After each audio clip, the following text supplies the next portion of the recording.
Kamiti ya Senate na IRIA ithuthuragia kana irathi na mbere na guthuthuria ikuũ cia Shakahola umuthi IGIITE na GIKARO na atongoria kuma ndini ya GIITHIRAMU ITEMIINI ria kuhuthira kihumo kia ikuũ ici undu umwe na kuramata nyumba cia IHOERO guku bururiini. Na kamiti ino na iria iratongorio ni Senator Danson Mung'ata koretwo ikikomithia atongoria a ndini itiganite na muoroto wa kuhuthira ndini ta ici.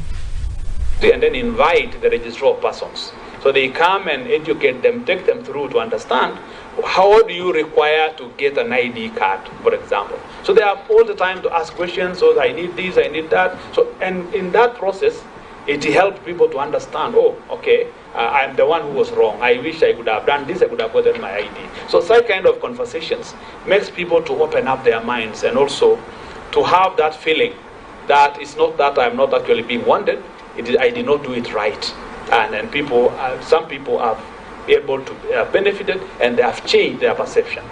So those are some of the things that we are able to do outside there to try and see that we, let me say, we become Kenyans. Thank you, Chairman. I yield the floor to Vice Chair Shakira. Thank you, Chair. I first want to thank this subcommittee for their very elaborated reports and the way they have tackled all the questions. We really appreciate. Thank you so much. You have given us a wealth of experience and you have really opened us up. Chair, mine it's just one or two questions regarding the religious training. I know that we don't have curricula in schools of our religion, and maybe that has really prompted to our religious teachers not to be paid. Yeah. So what is it that, do you think there should be a training to standardize the religion, and who should develop the curricula which will harmonize and suit the diversity of all the religious groups?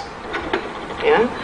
And does Kenya need a legislation to regulate the obligate clerics? Because even if our sheikhs and imams, should they be trained to what level for them to qualify to be a sheikh or to be an imam? Or is it a calling? Like we had other group the other day, they told us it's a calling. Yeah. So do you